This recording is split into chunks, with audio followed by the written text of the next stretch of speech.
The next time we took care and went off easily enough and pulled aboard, the crew came to the side to hoist in their baggage, and we gave them the wink, and they heartily enjoyed the half-drowned looks of the company. Everything being now ready and the passengers aboard, we ran up the ensign and broad pennant, for there was no man of war and we were the largest vessel on the coast. And the other vessels ran up their ensigns. Having hove short, cast off the gaskets, and made the bunt of each sail fast by the jigger, with a man on each yard, at the word the whole canvas of the ship was loosed, and with the greatest rapidity possible, everything was sheeted home and hoisted up. The anchor tripped and cat-headed, and the ship under headway. We were determined to show the spouter how things could be done in a smart ship, with a good crew, though not more than half their number. The royal yards were all crossed at once, and royals and skysails set, and as we had the wind free, the booms were run out, and everyone was aloft, active as cats, laying out on the yards and booms, reeving the studding sail gear, and sail after the sail the captain piled upon her, until she was covered with canvas, her sails looking like a great white cloud resting upon a black speck. Before we doubled the point, we were going at a dashing rate and leaving the shipping far astern. We had a fine breeze to take us through the canal, as they call this bay of 40 miles long by 10 wide. The breeze died away at night, and we were becalmed all day on Sunday, about halfway between Santa Barbara and Point Conception. Sunday night we had a light, fair wind, which set us up again, and having a fine sea breeze on the first part of Monday, we had the prospect of passing without any trouble Point Conception, the Cape Horn of California, where it begins to blow the 1st of January and blows all the year round. Toward the latter part of the afternoon, however, the regular northwest wind, as usual, set in, which brought in our studding sails, and gave us the chance of beating around the point, which we were now just abreast of, and which stretched off into the Pacific, high, rocky, and barren, forming the central point of the coast for hundreds of miles north and south. A capful of wind will be a bagful here, and wherefore, and before night our royals were furled, and the ship was laboring hard under her topgallant sails. At 8 bells our watch went below, leaving her with as much sail as she could stagger under, the water flying over the forecastle at every plunge. It was evidently blowing harder, but then there was not a cloud in the sky, and the sun had gone down bright. We had been below but a short time before we had the usual premonitions of a coming gale, seas washing over the whole forward part of the vessel, and her bows beating against them with a force and sound like the driving of piles. The watch, too, seemed very busy trampling about decks and singing out at the ropes. A sailor can always tell by the sound what sail is coming in, and in a short time we heard the top-gallant sails come in, one after another, and then the flying jib. This seemed to ease her a good deal, and we were fast going off to the land of Nod, when bang, bang, bang on the scuttle, and all hands, reef topsails ahoy, started us out of our berths. And it not being very cold weather, we had nothing extra to put on, and were soon on deck. I shall never forget the fineness of the sight. It was a clear and rather a chilly night. The stars were twinkling with an intense brightness, and as far as the eye could reach, there was not a cloud to be seen. The horizon met the sea in a defined line. A painter could not have painted so clear a sky. There was not a speck upon it, yet it was blowing great guns from the northwest. When you can see a cloud to windward, you feel that there is a place for the wind to come from, but here it seemed to come from nowhere. No person could have told from the heavens by their eyesight alone that it was not a still summer's night. One reef after another we took in the topsails, and before we could get them hoisted up, we heard a sound like a short, quick rattling of thunder, and the jib was blown to atoms out of the bolt rope. We got the topsails set and the fragments of the jib stowed away, and the fore topmost staysail set in its place, when the great mainsail gaped open and the sail ripped from head to foot. "Lay up on that main yard and furl the sail before it blows to tatters," shouted the captain. And in a moment we were up, gathering the remains of it upon the yard. We got it wrapped around the yard and passed gaskets over it as snugly as possible, and were just on deck again when, with another loud rent, which was heard throughout the ship, the fore topsail, which had been double reefed, split in two, athwartships, just below the reef band, from earing to earing. Here again it was down yard, haul out reef tackles, and lay out upon the yard for reefing. By hauling the reef tackles chock-a-block, we took the strain from the other earrings. In passing the close reef earing and knotting the points carefully, we succeeded in setting the sail, close reefed.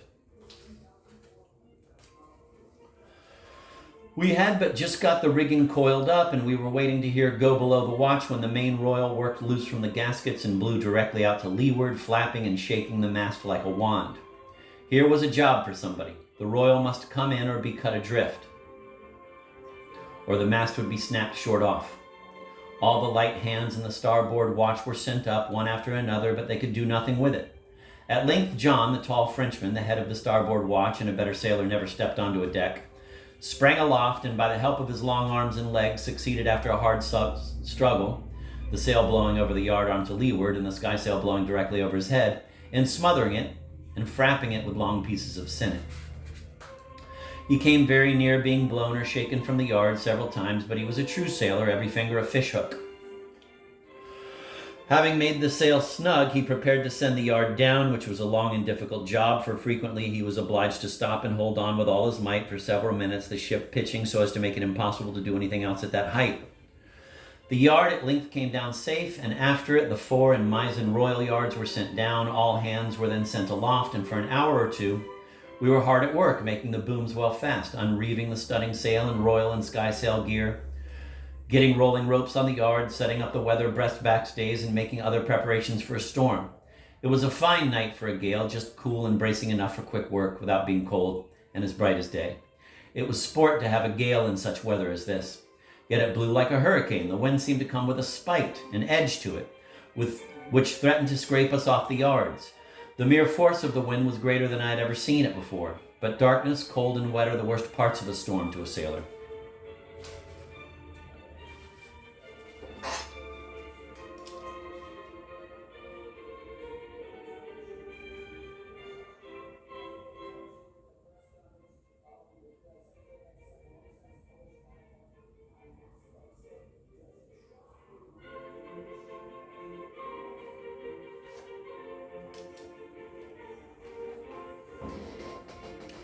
Having got on deck again, we looked around to see what time of night it was and whose watch. In a few minutes, the man at the wheel struck 4 bells, and we found that the other watch was out and our own half out. Accordingly, the starboard watch went below and left the ship to us for a couple of hours, yet with orders to stand by for a call. Hardly had they got below before away went the fore-topmast staysail, blown to ribbons. This was a small sail which we could manage in the watch, so that we were not obliged to call up the other watch. We laid out upon the bowsprit, where we were under water half the time, and took in the fragments of the sail, and as she must have some head sail on her, prepared to bend another staysail. We got the new one out into the nettings, seized on the tack, sheets, and halyards, and the hanks, manned the halyards, cut adrift the frapping lines, and hoisted away. But before it was halfway up the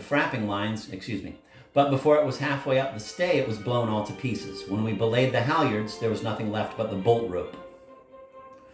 Now large eyes began to show themselves in the foresail, and knowing that it must soon go, the mate ordered us upon the yard to furl it. Being unwilling to call up the watch who had been on deck all night, he roused out the carpenter, sailmaker, cook, steward, and other idlers, and with their help we manned the foreyard, and after nearly half an hour's struggle mastered the sail and got it well furled round the yard. The force of the wind had never been greater than at this moment, and going up the rigging it seemed absolutely to pin us down to the shrouds, and on the yard there was no such thing as turning a face to windward, yet here was no driving sleet and darkness and wet and cold. As off Cape Horn.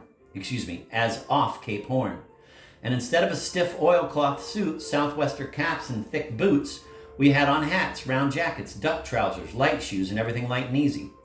All these things make a great difference to a sailor. When we got on deck, the man at the wheel struck 8 bells, 4 o'clock in the morning. And all starbow lines, ahoy, brought the other watch up, but there was no going below for us. The gale was now at its height, blowing like scissors and thumb screws. The captain was on deck, the ship, which was light, rolling and pitching as though she would shake the long sticks out of her, and the sail gaping over and splitting in every direction. The mizzen topsail, which was a comparatively new sail and close reefed, split from head to foot in the bunt.